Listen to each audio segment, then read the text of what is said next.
الشيطان الرجيم. أفلما أصابتكم مصيبة قد أصبتم مثليها قلتم أنى هذا، قل هو من عند أنفسكم إن الله على كل شيء قدير. وما أصابكم يوم التقى الجمعان فبإذن الله وليعلم الذين نافقوا. وقيل لهم تعالوا قاتلوا في سبيل الله أو ادفعوا، قالوا لو نعلم قتالا لاتبعناكم هم للكفر يومئذ أقرب منهم للإيمان، يقولون بأفواههم ما ليس في قلوبهم والله أعلم بما يكتمون. الذين قالوا لإخوانهم وقعدوا لو أطاعونا ما قتلوا، قل فادرءوا عن أنفسكم الموت إن كنتم صادقين. ولا تحسبن الذين قتلوا في سبيل الله أمواتا بل أحياء عند ربهم يرزقون، فرحين بما آتاهم الله من فضله ويستبشرون بالذين لم يلحقوا بهم من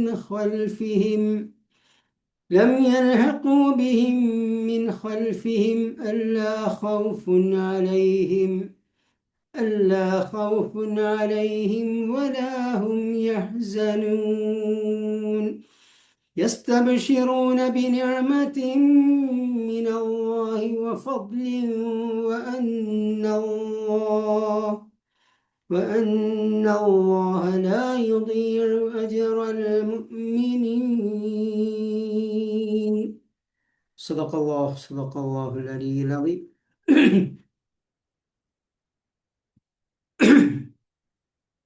നാം ഉഹദ് യുദ്ധ പശ്ചാത്തലത്തിൽ അവതരിച്ച ആയത്തുകളാണ് വിവരിച്ചു കൊണ്ടിരുന്നത്. അതിൻ്റെ തുടർച്ച തന്നെയാണ് ഇന്നത്തെ ക്ലാസ്സിലും ഉള്ളത്. ഇതിൽ 165-ാമത്തെ ആയത്തിൽ അല്ലാഹു തആല പറയുന്നു, ഈ യുദ്ധത്തിൽ മുസ്ലിങ്ങൾക്ക് ക്ഷതം സംഭവിച്ച കാര്യത്തെക്കുറിച്ച് സാധാരണക്കാരായ മുസ്ലിങ്ങൾ ചിന്തിച്ചത്, നാം ഒക്കെ ഇപ്പോഴും ചിന്തിച്ചു കൊണ്ടിരിക്കുന്നത്, നാം സത്യവിശ്വാസികളാണ്, നാം മുസ്ലിങ്ങളാണ്, നാം അള്ളാഹുവിൽ വിശ്വസിക്കുന്നു, നബി സല്ലല്ലാഹു അലൈഹി വസല്ലമയെ ഇത്തിബാഅ് ചെയ്യുന്നു. ഇങ്ങനെ നേരായ മാർഗത്തിൽ ജീവിക്കുന്ന നാം നമുക്കെന്തുകൊണ്ട് യുദ്ധത്തിൽ പരാജയങ്ങൾ സംഭവിക്കുന്നു, കഷ്ടനഷ്ടങ്ങളും ജീവനഷ്ടവും എല്ലാം എന്തുകൊണ്ട് നമുക്ക് ഏറ്റുവാങ്ങേണ്ടി വരുന്നു? മറുപക്ഷമാകട്ടെ സത്യനിഷേധികളുമാണ്. ഇത് ആ ഉഹദ് യുദ്ധത്തിന് ശേഷം, ഉഹദ് യുദ്ധത്തിൽ ക്ഷതം പറ്റിയ ശേഷം അന്നത്തെ മുസ്ലിങ്ങളിൽ പലരും അങ്ങനെ ചിന്തിച്ചിരുന്നു. ഇന്നും മുസ്ലിങ്ങളിൽ നല്ലൊരു ഭാഗം അതിനെക്കുറിച്ച് പറയുന്നവരാണ്. ഇനി പറയുന്നില്ലെങ്കിൽ മനസ്സിൽ വെച്ചുകൊണ്ടിരിക്കുന്നവരാണ്. ഇവിടെ അല്ലാഹു തആല ആദ്യമായി ആ സഹാബികളെ അനുസ്മരിപ്പിക്കുന്നത്, അവലമ്മ അസാബത്കും മുസീബത്തുൻ, നിങ്ങൾക്കിപ്പോൾ ആഫത്ത് സംഭവിച്ചിരിക്കുന്നു എന്നത് ശരിയാണ്. എന്നാൽ ഖദ് അസബത്തും മിസ്ലൈഹ, ഇതിനു മുൻപ് നിങ്ങൾക്ക് ഇപ്പോൾ ഏറ്റതിനേക്കാൾ വലിയ ക്ഷതം ശത്രുപക്ഷത്തിനേറ്റിട്ടുണ്ടായിരുന്നു. ബദർ യുദ്ധത്തിൽ 70 ശത്രുക്കൾ കൊല്ലപ്പെട്ടു, 70 പേരെ തടവുകാരാക്കി കൊണ്ടുവന്നു. ശത്രുക്കൾ തോറ്റോടി. ഇപ്പോൾ ഈ പിണഞ്ഞിട്ടുള്ളത് ഖുൽ ഹുവ മിൻ ഇൻദി അൻഫുസിക്കും, അത് നിങ്ങളുടെ തന്നെ കാരണത്താൽ സംഭവിച്ചിട്ടുള്ളതാകുന്നു. അള്ളാഹുവിൻ്റെയും റസൂലിൻ്റെയും കൽപ്പന അനുസരിക്കുന്നതിൽ സംഭവിച്ച വീഴ്ചയാണ് നിങ്ങൾക്ക് അതിൻ്റെ ഒരു പരീക്ഷണമെന്നോണം ഇപ്പോൾ സംഭവിച്ചിട്ടുള്ളത്. അള്ളാഹു തആല എല്ലാറ്റിനും കഴിവുള്ളവനാകുന്നു. അള്ളാഹു തആല തീർച്ചയായും സത്യവിശ്വാസികളെ സഹായിക്കാനും വിജയം നൽകാനും കഴിവുള്ളവൻ തന്നെയാണ്. പക്ഷേ അള്ളാഹുവിൻ്റെയും റസൂലിൻ്റെയും കൽപ്പനകൾ അനുസരിച്ചുകൊണ്ട് ജീവിക്കുമ്പോൾ മാത്രമാണ് നിങ്ങൾക്ക് വിജയം കരസ്ഥമാക്കാൻ സാധിക്കുക. അപ്പോൾ സ്വന്തം ദൗർബല്യങ്ങൾ കാരണം, സ്വന്തം വീഴ്ചകൾ കാരണം ഇങ്ങനെയുള്ള പല പരീക്ഷണങ്ങളും അഭിമുഖീകരിക്കേണ്ടി വരും. അതാണ് ഇവിടെ സംഭവിച്ചത് എന്നാണ് ഇവിടെ അല്ലാഹു സുബ്ഹാനഹു വ തആല പറയുന്നത്. ഈ ശത്രുക്കളുമായി ഏറ്റുമുട്ടിയ സന്ദർഭത്തിൽ സംഭവിച്ചതൊക്കെ തന്നെ അള്ളാഹുവിൻ്റെ അനുമതിയോടുകൂടിയാകുന്നു, അള്ളാഹുവിൻ്റെ ഖദർ അനുസരിച്ചുകൊണ്ടാകുന്നു. അതുപോലെ തന്നെ അല്ലാഹു തആല നിങ്ങളിൽ ആരാണ് യഥാർത്ഥത്തിൽ തന്നെ മുഅ്മിനീങ്ങൾ എന്ന് പരീക്ഷിക്കുന്നതിന് വേണ്ടിയാണ്. വലിയഅലമല്ലദീന നാഫഖൂ, നിങ്ങളുടെ കൂട്ടത്തിൽ ആരാണ് യഥാർത്ഥത്തിൽ ഈമാനില്ലാതെ മുസ്ലിങ്ങളാണ് എന്ന് നടിച്ചുകൊണ്ട് നടക്കുന്നവർ, അഥവാ കപട വിശ്വാസികൾ ആരാണ് എന്ന് തിരിച്ചറിയുന്നതിന് വേണ്ടി. കാരണം അന്ന് ഉള്ള സ്വഹാബത്തിൽ വളരെ ക്രാന്തദർശികളായ സ്വഹാബികൾക്കൊക്കെ തന്നെ അവരുടെ കൂട്ടത്തിലുള്ള കപടന്മാരാണ് ആരാണ് എന്ന് മനസ്സിലാക്കാൻ സാധിച്ചിരുന്നു. എന്നാൽ എല്ലാവർക്കും അതിന് സാധിച്ചിരുന്നില്ല. കാരണം തങ്ങളും മുസ്ലിങ്ങളാണ് എന്ന് പറഞ്ഞ് ഒപ്പം കൂടുകയും 5 വഖ്ത് പള്ളിയിൽ നമസ്കരിക്കുകയും ഒക്കെ ചെയ്ത ഈ സമുദായത്തിൻ്റെ അരികു പറ്റി ജീവിക്കുന്നവരിൽ ആരാണ് കപടന്മാർ എന്ന് എല്ലാവർക്കും മനസ്സിലാക്കാൻ സാധിച്ചിരുന്നില്ല. എന്നാൽ ഈ ഉഹദ് യുദ്ധത്തോടു കൂടി ആ സ്വഹാബത്തിനൊക്കെ തങ്ങളുടെ കൂട്ടത്തിലുള്ള കപടന്മാർ ആരാണ് എന്ന് തിരിച്ചറിയാൻ സാധിച്ചു. അതെങ്ങനെയാണ്? വഖീല ലഹും തആലൗ ഖാതിലൂ ഫീ സബീലില്ലാഹി അവ ഇദ്ഫഉ. ഉഹദ് യുദ്ധത്തിന് പുറപ്പെടുന്നിടത്ത് നിന്ന് 1000 പേരാണ് നബിയോടൊപ്പം പുറപ്പെട്ടത്. 300 പേർ തിരിച്ചുപോയി. അവരെ അനുനയിപ്പിച്ചുകൊണ്ട് വീണ്ടും യുദ്ധരംഗത്തേക്ക് കൊണ്ടുവരാൻ വേണ്ടി ചില സ്വഹാബികൾ അവരെ സമീപിച്ചുകൊണ്ട് പരിശ്രമിക്കുകയുണ്ടായി. എന്നിട്ട് അവരോട് പറഞ്ഞു, നിങ്ങൾ അള്ളാഹുവിൻ്റെ മാർഗത്തിൽ യുദ്ധം ചെയ്യാൻ വേണ്ടി ഞങ്ങളോടൊപ്പം വരിക. അബിദ്ഫഉ, ഇനി ശത്രുക്കളോട് ഏറ്റുമുട്ടാൻ നിങ്ങൾ തയ്യാറാകുന്നില്ലെങ്കിൽ ഒരു കാര്യം ചെയ്യുക, നിങ്ങൾ ഞങ്ങളോടൊപ്പം നിൽക്കുക. എന്നാൽ ശത്രുക്കൾ മുസ്ലിങ്ങളുടെ അംഗസംഖ്യ കണ്ടുകൊണ്ട് പേടിക്കാനും അവരുടെ ആത്മവിശ്വാസം ചോർന്നു പോകാനൊക്കെ കാരണമായി തീരും. അങ്ങനെ ഈ മദീനയെയും ഈ മുസ്ലിം സമൂഹത്തെയും പ്രതിരോധിക്കുന്ന വിഷയത്തിൽ നിങ്ങൾക്ക് പങ്കുവഹിക്കാൻ സാധിക്കും. ഒരു ചുരുങ്ങിയ പക്ഷം ഇതിനെങ്കിലും നിങ്ങൾ തയ്യാറാവണം എന്ന് സ്വഹാബികളിൽ ചിലർ അവരെ സമീപിച്ചുകൊണ്ട് പറഞ്ഞു. എന്താണ് അവരുടെ പ്രതികരണം? ഖാലൂ ലൗ നഅലമു ഖിതാലൻ ലത്തബഅനാകും. അവിടെ യുദ്ധം നടക്കുമെന്ന് ബോധ്യമുണ്ടെങ്കിൽ, ഞങ്ങൾക്കറിയാമായിരുന്നുവെങ്കിൽ ഞങ്ങൾ നിങ്ങളോടൊപ്പം വരും. പക്ഷെ ഇപ്പോൾ യഥാർത്ഥത്തിൽ യുദ്ധം നടക്കാൻ പോകുന്നില്ല എന്ന് ഞങ്ങൾക്കറിയാം. അതുകൊണ്ടാണ് ഞങ്ങൾ തിരിച്ചു പോന്നത്. അല്ലെങ്കിൽ അതുകൊണ്ടാണ് പുറപ്പെടാത്തവർ ഞങ്ങൾ പുറപ്പെടാതിരുന്നത് എന്ന് അവർ പറഞ്ഞു. ഹും ലിൽ കുഫ്രി യൗമഇദിൻ അഖ്റബു മിൻഹും ലിൽ ഈമാൻ. അവർ അവരുടെ ഈ സമീപനത്തിലൂടെ ഈമാനിനേക്കാൾ കുഫ്രിനോടാണ് അവർ അടുത്തിരിക്കുന്നത്. മുസ്ലിം സമൂഹത്തിൽപ്പെട്ടവരാണ്, മുസ്ലിങ്ങളാണെന്ന് അവകാശപ്പെടുന്നുവെങ്കിലും അവർ യഥാർത്ഥത്തിൽ ഈമാനിനോട് അടുത്ത് നിൽക്കുന്നവരല്ല, കുഫ്രിനോടാണ് അവരുടെ അടുപ്പം എന്ന് അവരുടെ ഈ പ്രതികരണത്തിൽ നിന്ന് വ്യക്തമാണ്. ഇനി യഖൂലൂന ബിഅഫ്വാഹിഹിം മാ ലൈസ ഫീ ഖുലൂബിഹിം, അവരുടെ ഹൃദയങ്ങളിലില്ലാത്തത് അവരുടെ വായകളിലൂടെ അവർ പറഞ്ഞുകൊണ്ടിരിക്കുന്നു. മുസ്ലിങ്ങൾ വളരെ അടിസ്ഥാനപരമായി മനസ്സിലാക്കേണ്ട ഒരു സംഗതിയാണ്. അതായത് ഇസ്ലാമുമായും മുസ്ലിങ്ങളുമായും ബന്ധപ്പെട്ട വിഷയങ്ങൾ പറയുമ്പോൾ, ചർച്ച ചെയ്യുമ്പോൾ, സംസാരിക്കുമ്പോൾ മുസ്ലിങ്ങളല്ലാത്ത, അതല്ലെങ്കിൽ മുസ്ലിം സമുദായത്തിൽ തന്നെയുള്ള ഈ മുനാഫിക്കുകൾക്ക് സമാനരായവർ പറയുന്ന വിഷയം യഖൂലൂന ബിഅഫ്വാഹിഹിം, അവരുടെ അധരങ്ങൾ കൊണ്ട് അവർ പറഞ്ഞുകൊണ്ടിരിക്കുന്നു, മാ ലൈസ ഫീ ഖുലൂബിഹിം, അവരുടെ ഹൃദയത്തിൽ ഇല്ലാത്തത്. അപ്പോൾ ഇവർ പുറത്തേക്ക് പറയുന്നത് യഥാർത്ഥത്തിൽ അവരുടെ ഹൃദയത്തിൽ ഉള്ളതല്ല. ഇത് എക്കാലത്തുമുള്ള ഒരു സംഗതിയാണ്. എക്കാലത്തും ഇപ്പം നടന്നുകൊണ്ടിരിക്കുന്ന നമ്മുടെ ഈ പശ്ചിമേഷ്യയിലെ യുദ്ധം, അതിൻ്റെ കാരണമായിക്കൊണ്ട് ഈ യുദ്ധം നടത്തുന്നവർ പറയുന്നത്, നമ്മളൊക്കെ അത് വിശ്വസിക്കുന്നവരാണ്, മീഡിയകളൊക്കെ അത് എടുത്തു പറഞ്ഞുകൊണ്ടിരിക്കുക. എന്നാൽ യഥാർത്ഥത്തിൽ അവരുടെ ഹൃദയത്തിൽ ഉള്ളത് അതല്ല, അവരുടെ അജണ്ട മറ്റൊന്നാകുന്നു. ഇപ്പം പ്രത്യക്ഷത്തിൽ അമേരിക്ക പറയുന്നത് എന്താണ്? ഇറാൻ അണുവായുധം ഉണ്ടാക്കാൻ പോകുന്നു, അത് തടയാനാണ് ഞങ്ങൾ യുദ്ധം ചെയ്യുന്നത്. എന്നാൽ യഥാർത്ഥത്തിൽ അതല്ല. ഇസ്രായേൽ പറയുന്നതും പുറത്തേക്ക് പറയുന്നതല്ല യഥാർത്ഥത്തിൽ ഹൃദയത്തിലുള്ളത്. ആ വിഷയത്തിലേക്ക് കിടക്കാൻ ഉദ്ദേശിക്കുന്നില്ല. പറഞ്ഞു വരുന്നത്, പ്രതിയോഗികൾ വായ കൊണ്ട് പറയുന്നത് യഥാർത്ഥത്തിൽ അവരുടെ ഹൃദയത്തിൽ ഉള്ളത് ആയിക്കൊള്ളണമെന്നില്ല. അധികപക്ഷവും ഈ മുനാഫിക്കുകളുടെ അവസ്ഥയും അത് തന്നെയാണ്. കാരണം ഈ മദീനയിലുള്ള മുനാഫിക്കുകൾക്കറിയാം, കഴിഞ്ഞ വർഷം ബദറിൽ മുസ്ലിങ്ങൾ ഈ ഖുറൈശികളെ തോൽപ്പിച്ചു. അവരിലുള്ള പ്രമാണിമാരായ പ്രമുഖരായ 70ഓളം പേര് കൊല്ലപ്പെട്ടു, 70ഓളം പേര് തടവുകാരാക്കി കൊണ്ടുവന്നു, വമ്പിച്ച കഷ്ടനഷ്ടങ്ങൾ ഉണ്ടാക്കി. അങ്ങനെ അവർ അവിടുന്ന് തോറ്റോടിയതാണ്. അതിന് പ്രതികാരം ചെയ്യാൻ വേണ്ടിയാണ് ഒരു 3000ഓളം വരുന്ന സൈന്യവുമായി സർവായുധ സജ്ജരായി വരുന്നത്.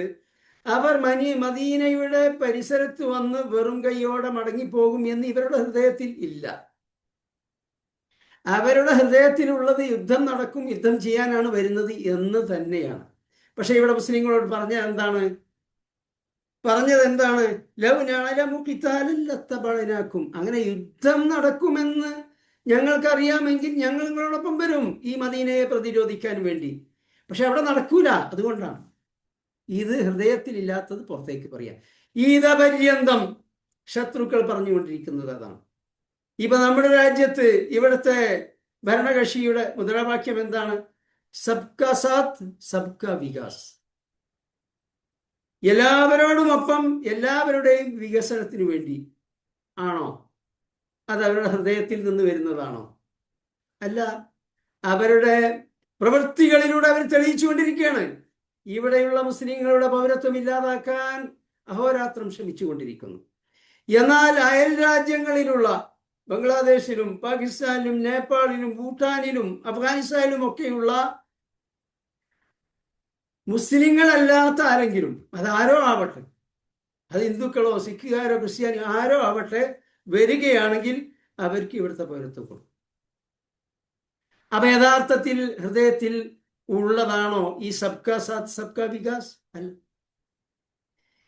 ഇവിടെ പ്രാദേശിക തലത്തിൽ നമ്മുടെ കേരളത്തിൽ ഇവിടെയുള്ള വെള്ളാപ്പള്ളി നടേശനെ പോലെയുള്ള സുകുമാരൻ നായരെ പോലെയുള്ള ആളുകൾ പുറത്തേക്ക് പറയുന്നു ഒന്ന്, എന്നാൽ യഥാർത്ഥത്തിൽ ഹൃദയത്തിലുള്ളത് മറ്റൊന്നാണ്. ദേശീയ തലത്തിൽ അതാണ്, അന്തർദേശീയ തലത്തിലും അതാണ്. ഇത് അല്ലാഹു സുബ്ഹാനഹു വ തആല നമുക്ക് പറഞ്ഞു തന്നിട്ടുള്ളതാണ്. പക്ഷെ ഇതൊക്കെ പരിശുദ്ധ ഖുർആനിൽ ഉണ്ടായിരിക്കെ തന്നെ നാം ഇവർ പറയുന്നത് വിശ്വാസത്തിലെടുത്തുകൊണ്ട് നാം സമീപനങ്ങൾ സ്വീകരിക്കുന്നു, നിരന്തരം അടി പറ്റിക്കൊണ്ടിരിക്കുന്നു. വല്ലാഹു അഅലമു ബിമാ യക്തുമൂൻ, അവർ ഒളിപ്പിച്ചു വെച്ചത് എന്താണെന്ന് വെച്ചാൽ അല്ലാഹു സുബ്ഹാനഹു വ തആല അറിയുന്നു. നാം പഠിച്ചു കഴിഞ്ഞ ആയത്തിൽ വന്നിട്ടുള്ളതാണ്. അവരുടെ വാക്കുകളിലൂടെ അവരുടെ ശത്രുത പ്രകടമായിരിക്കുന്നു. അതേസമയം അവരുടെ ഹൃദയത്തിൽ ഒളിപ്പിച്ചു വെച്ചത് അക്ബർ, സുദൂറുഹും അക്ബർ, ഹൃദയത്തിൽ ഒളിപ്പിച്ചു വെച്ചിട്ടുള്ളത് അവർ പുറത്തേക്ക് പറയുന്നതിനേക്കാളൊക്കെ വളരെ വലുതാകുന്നു. ഇസ്ലാമിനും മുസ്ലിങ്ങൾക്കുമെതിരെയുള്ള അവരുടെ മനസ്സിൽ ഉള്ള വിദ്വേഷം, ശത്രുത. الذين قالوا لإخوانهم وقعدوا لو أطاعونا ما قتلوا. എന്നിട്ടോ അങ്ങനെ കുത്തിയിരുന്നു, ശത്രുക്കൾക്ക് അനുഗുണമായ സമീപനമൊക്കെ സ്വീകരിച്ചു. യുദ്ധം നടക്കുമെന്നറിയുമായിരുന്നുവെങ്കിൽ ഞങ്ങൾ വരുമായിരുന്നു എന്നൊക്കെ പറഞ്ഞു. അങ്ങനെ യുദ്ധം നടന്നു. യുദ്ധത്തിൽ കൊല്ലപ്പെട്ടവരെ കുറിച്ച് എന്താണ് അവർ പറയുന്നത്? ലൗ അതാഴൂന മാ ഖുതിലു, ഞങ്ങൾ പറഞ്ഞത് കേട്ടിരുന്നുവെങ്കിൽ, ഞങ്ങളെ ഫോളോ ചെയ്തിരുന്നുവെങ്കിൽ ആ സാധുക്കൾ കൊല്ലപ്പെടുമായിരുന്നില്ല. ഇതാരോടാ പറയുന്നത്? ഈ കൊല്ലപ്പെട്ടവരുടെ കുടുംബക്കാരും ഒക്കെയുള്ളവർ ആ സമൂഹത്തിൻ്റെ ഇടയിലാണ്. അപ്പൊ ഭാവിയിൽ ഇസ്ലാമിന് വേണ്ടി രണാങ്കണത്തിൽ ഇറങ്ങുന്നതിൽ നിന്ന് ജീവിച്ചിരിക്കുന്ന മുസ്ലിങ്ങളെയും അവരുടെ ബന്ധുമിത്രാദികളെയും ഒക്കെ പിന്തിരിപ്പിക്കാൻ ഉദ്ദേശിച്ചുകൊണ്ട് ആണ് ഈ വർത്താനം, ഈ പ്രചരണം. ഖുൽ, അല്ലാഹു തആല പറയുന്ന നബിയോട്, നബിയെ താങ്കൾ പറയുക, ഫദ്റഉ അൻ അൻഫുസികുമുൽ മൗത ഇൻ കുൻതും സ്വാദിഖീൻ. നിങ്ങളെ ഫോളോ ചെയ്താൽ കൊല്ലപ്പെടുകയില്ല, മരിക്കുകയില്ല എന്നാണല്ലോ നിങ്ങൾ പറഞ്ഞത്. ശരി, എന്നാൽ നിങ്ങൾ നിങ്ങളുടെ സ്വന്തം മരണത്തെ ഒന്ന് പ്രതിരോധിക്കുകയും. അങ്ങോട്ട് പോയില്ല, ശരി. എന്നാൽ ഏതൊരു മരണത്തെക്കുറിച്ചാണ് നിങ്ങൾ പറയുന്നത്? ആ മരണത്തിൽ നിന്ന് നിങ്ങൾക്ക് സ്വയം രക്ഷപ്പെടാൻ സാധിക്കുമോ? സാധിക്കുകയില്ല. അപ്പോൾ മരണം അല്ലാഹു തആല നിശ്ചയിച്ച സമയത്ത് സംഭവിക്കുക തന്നെ ചെയ്യും. ഇവിടുത്തെ ചോദ്യം ഒന്നേയുള്ളൂ. ഇവിടെ ഈ ജീവിതം നൈമിഷികമാണ്, നശ്വരമാണ്. ഇതൊരു പരീക്ഷണാർത്ഥം അല്ലാഹു തആല നൽകിയിട്ടുള്ളതാണ്. ഈ പരീക്ഷയിൽ വിജയം വരിക്കുന്നവർക്ക് അനശ്വരമായ പാരത്രിക ജീവിതമാണ് ലഭിക്കാനുള്ളത്. ആ പാരത്രിക ജീവിതം ലഭിക്കാൻ വേണ്ടി ഇവിടെ അള്ളാഹുവിൻ്റെ ദീനിന് വേണ്ടി നിലകൊള്ളാൻ നിങ്ങൾ തയ്യാറാകുന്നുവോ? അള്ളാഹുവിൻ്റെ ദീനനുസരിച്ച് അള്ളാഹുവിനെ ഇബാദത്ത് ചെയ്തുകൊണ്ട് ജീവിക്കാൻ നിങ്ങൾ സന്നദ്ധമാണോ? ഇതാണ് ചോദ്യം, ഇതാണ് പരീക്ഷണം. ഈ പരീക്ഷണത്തിൽ വിജയം വരിക്കുകയാണ് ദീനിന് വേണ്ടി അടരാടിക്കൊണ്ട് രണാങ്കണത്തിൽ രക്തസാക്ഷികളായവർ ചെയ്തിട്ടുള്ളത്. എന്നാൽ നിങ്ങളോ, നിങ്ങളുടെ ഈ പിന്തിരിപ്പൻ സമീപനം മുഖേന നിങ്ങൾക്ക് ഈ മരണത്തിൽ നിന്ന് രക്ഷപ്പെടാൻ സാധിക്കുമോ? സാധിക്കുകയില്ല. അടുത്ത ആയത്തിൽ അല്ലാഹു തആല പറയാണ്, ഈ ശുഹദാക്കന്മാരെ കുറിച്ചാണല്ലോ നിങ്ങൾ പറയുന്നത്. അവരെ കുറിച്ച് പറഞ്ഞുകൊണ്ടാണല്ലോ നിങ്ങൾ മുതലക്കണ്ണീർ ഒഴുക്കുന്നത്. അത് പറഞ്ഞുകൊണ്ടാണല്ലോ ഈ ഇസ്ലാമിക സമൂഹത്തെ നേരായ മാർഗത്തിൽ നിന്ന് പിന്തിരിപ്പിക്കാൻ നിങ്ങൾ ശ്രമിക്കുന്നത്. എന്നാൽ ആ രണാങ്കണത്തിൽ രക്തസാക്ഷികളായ ആളുകളുടെ അവസ്ഥ എന്താണ് എന്ന് അല്ലാഹു തആല പറയുന്നു. വലാ തഹ്സബന്ന അല്ലദീന ഖുതിലൂ ഫീ സബീലില്ലാഹി അംവാതാ. അല്ലാഹുവിന്റെ മാർഗത്തിൽ കൊല്ലപ്പെട്ടവർ മരിച്ചവരാണ്, മരണപ്പെട്ടവരാണ് എന്ന് നിങ്ങൾ ധരിക്കരുത്. ബൽ അഹ്യാഉൻ ഇൻദ റബ്ബിഹിം യുർസഖൂൻ. പക്ഷേ അവർ അല്ലാഹു സുബ്ഹാനഹു വ തആലയുടെ സന്നിധിയിൽ ജീവിച്ചിരിക്കുന്നവരാണ്. അല്ലാഹുവിന്റെ സന്നിധിയിലാണ് അവർ ഉള്ളത്. അവരവിടെ ജീവിച്ചിരിക്കുന്നു. ഫരിഹീന ബിമാ ആതാഹുമുല്ലാഹു മിൻ ഫദ്ലിഹി. അല്ലാഹു സുബ്ഹാനഹു വ തആല അവന്റെ മാർഗത്തിൽ ഷഹീദായ ശുഹദാക്കന്മാർക്ക് നൽകിയ അനുഗ്രഹങ്ങൾ ആസ്വദിച്ചുകൊണ്ട് സന്തുഷ്ടരായിക്കൊണ്ട് അവർ അവിടെ ജീവിക്കുന്നു. വയസ്തബ്ശിറൂന ബില്ലദീന ലം യൽഹഖൂ ബിഹിം മിൻ ഖൽഫിഹിം. അവരോടൊപ്പം വന്നു ചേർന്നിട്ടില്ലാത്ത സത്യമാർഗത്തിൽ അടരാടിക്കൊണ്ടിരുന്ന സ്വഹാബികൾ, ആ സ്വഹാബികളെ കുറിച്ച് ഇവർ സന്തുഷ്ടരാണ്, സന്തോഷഭരിതരാണ്. ഇന്നല്ലെങ്കിൽ നാളെ അവരും തങ്ങളോടൊപ്പം വന്നു ചേരും. അവരും അള്ളാഹുവിൻ്റെ ഈ മഹത്തായ അനുഗ്രഹങ്ങൾക്ക് പാത്രമാകാൻ പോകുന്നു എന്ന് അവർ സന്തോഷിച്ചു കൊണ്ടിരിക്കുന്നു. അല്ലാ ഖൗഫുൻ അലൈഹിം വലാ ഹും യഹ്സനൂൻ.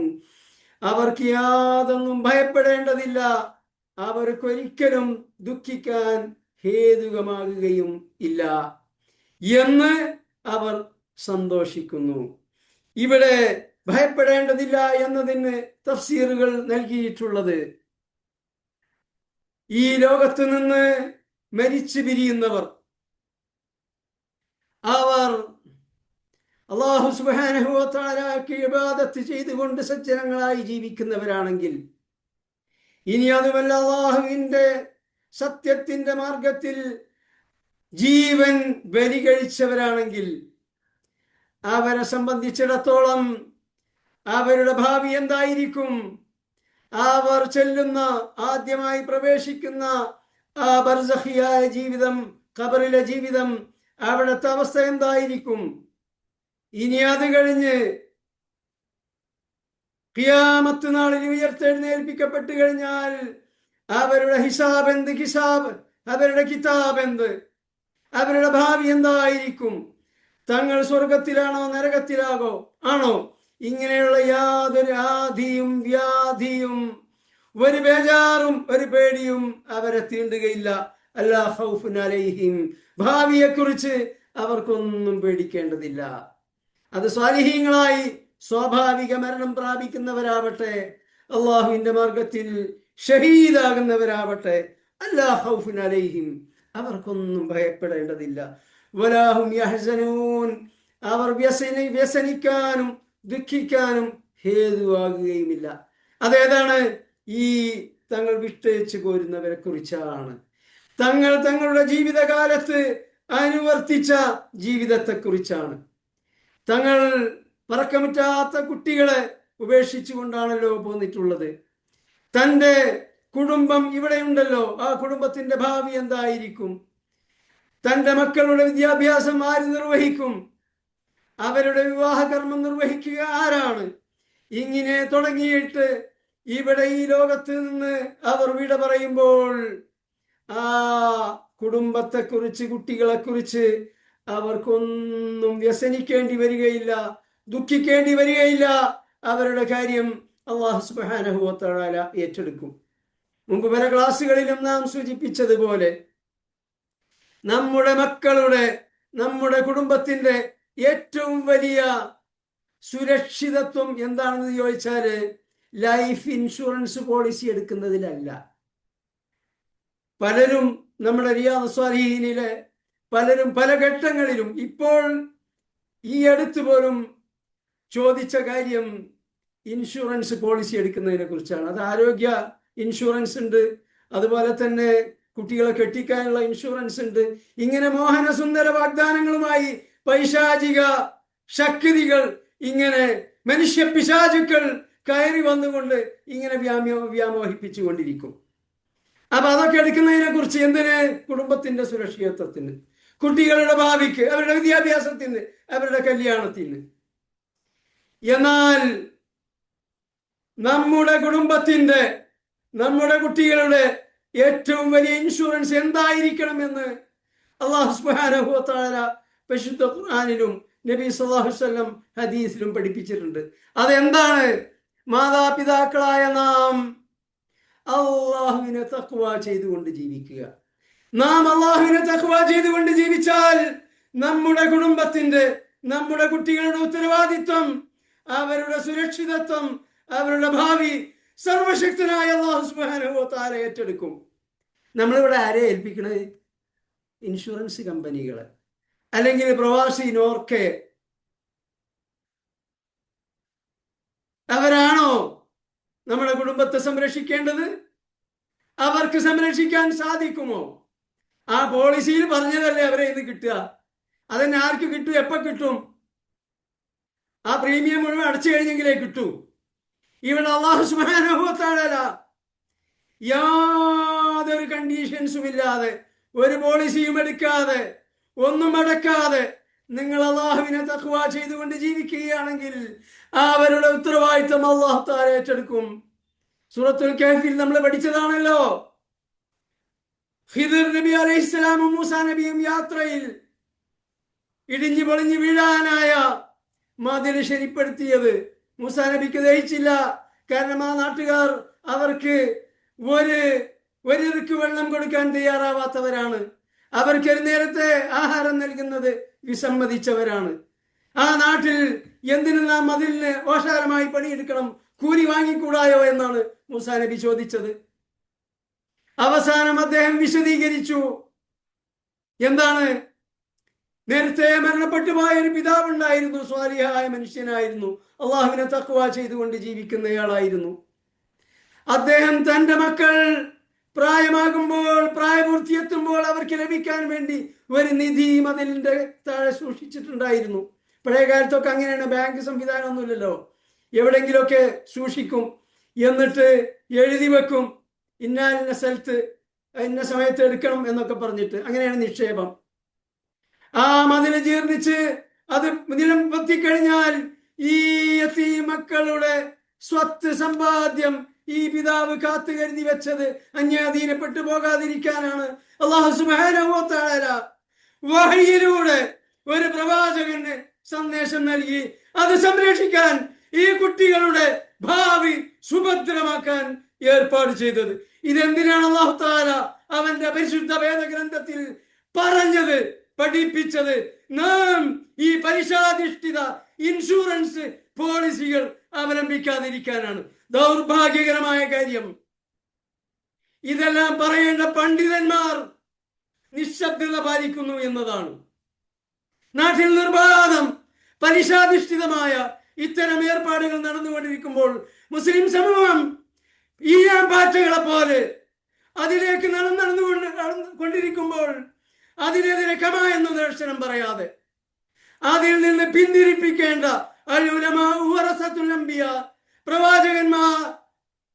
പണ്ഡിതന്മാർ പ്രവാചകന്മാരുടെ പിൻഗാമികളാണ്. മുൻപ് പണ്ഡിതന്മാർ നിർവഹിച്ച ദൗത്യം എന്തോ അത് നിർവഹിക്കലാണ് പണ്ഡിതന്മാരുടെ ഡ്യൂട്ടി എന്ന് പറഞ്ഞ ആ പണ്ഡിത ധർമ്മം നിർവഹിക്കപ്പെടാത്ത അവസ്ഥയാണുള്ളത്. അപ്പോൾ നമ്മുടെ കുട്ടികളുടെ കാര്യം തീർച്ചയായും നമ്മുടെ ചിന്താ വിഷയമാകണം. നമ്മുടെ കാലശേഷം, നമ്മുടെ കുടുംബം, നമ്മുടെ കുട്ടികൾ, അവരുടെ ഭാവി എന്ത്, തീർച്ചയായും നമ്മുടെ ചിന്താ വിഷയമാകണം. അതിന് നാം വേണ്ടത്, നാം അള്ളാഹുവിനെ തഖ്വ ചെയ്തുകൊണ്ട് ജീവിക്കുകയാണ്.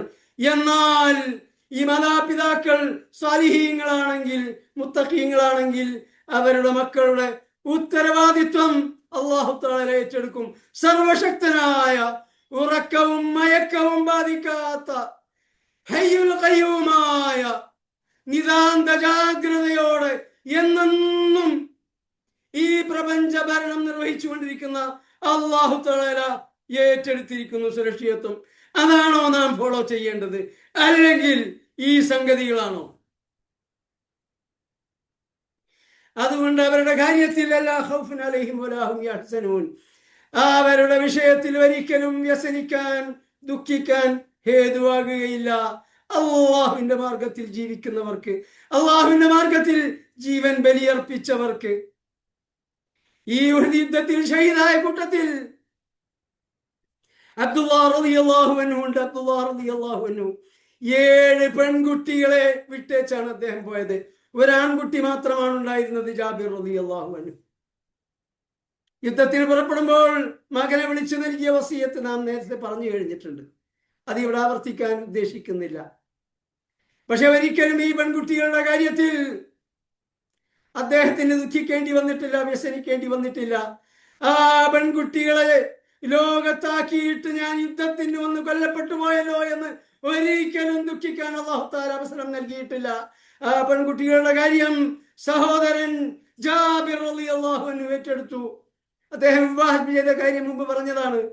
അദ്ദേഹം വിവാഹം ചെയ്തത് ഒരു വിധവയായിരുന്നു, കുറച്ച് പ്രായമുള്ള സ്ത്രീയായിരുന്നു.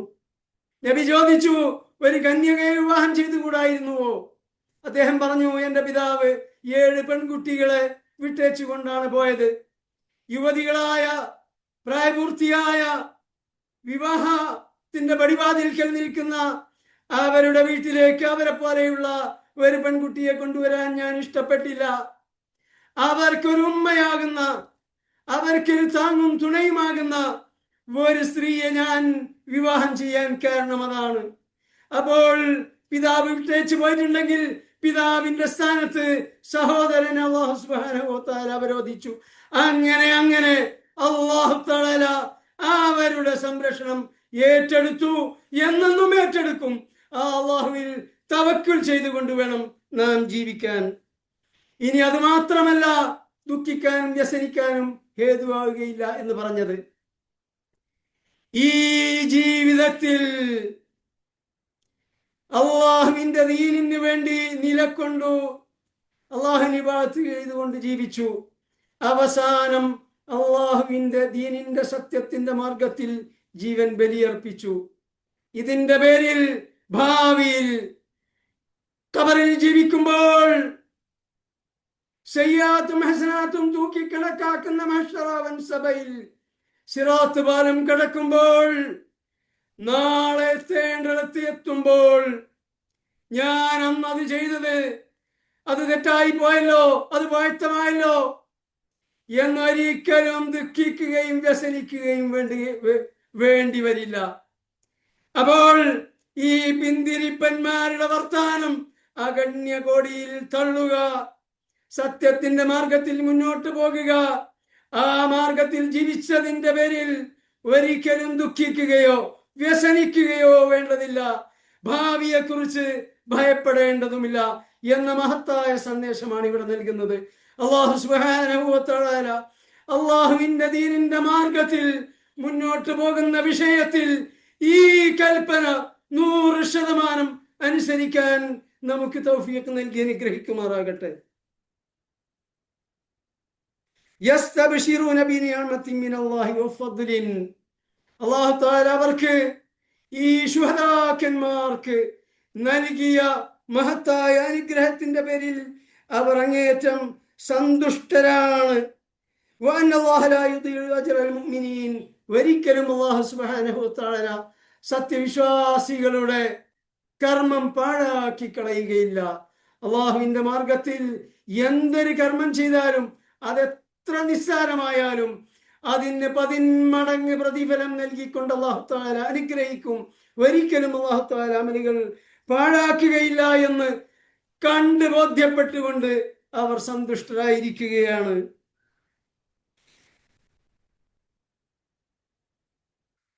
ഈ സംഭവം, ഉഹദിൽ ഷഹീദായ ശുഹദാക്കന്മാർ സ്വർഗത്തിൽ അള്ളാഹുവിന്റെ അനുഗ്രഹങ്ങൾ അനുഭവിച്ചു കൊണ്ടിരിക്കുമ്പോൾ അവർ പരസ്പരം പറഞ്ഞ സംഗതിയാകുന്നു ഇത്. അവർ പരസ്പരം പങ്കുവെച്ച അവരുടെ ഹൃദയത്തിൽ നിന്ന് ഉറന്നു വന്ന ആശയമാണ് ഈ ആയത്തിൽ പറയുന്നത്. ഇതിനെക്കുറിച്ച് അല്ലാഹു തആല അവർക്ക് വാഗ്ദാനം നൽകി. നിങ്ങളുടെ ഈ ആഗ്രഹങ്ങൾ, നിങ്ങളുടെ ഈ തേട്ടങ്ങൾ, നിങ്ങളോടൊപ്പം രണാങ്കണത്തിൽ പങ്കുവഹിച്ച അള്ളാഹുവിന്റെ ദീനിന് വേണ്ടി നിലകൊള്ളുന്നവരെ നാം അറിയിക്കുന്നതാണ്. അതറിയിക്കുമെന്ന് വാഗ്ദാനം നൽകിയത് അല്ലാഹു തആല അവരോട് ചോദിച്ചു, നിങ്ങൾക്ക് ഇനി എന്താണ് വേണ്ടത്? നിങ്ങളുടെ ആഗ്രഹങ്ങൾ എന്താണ്?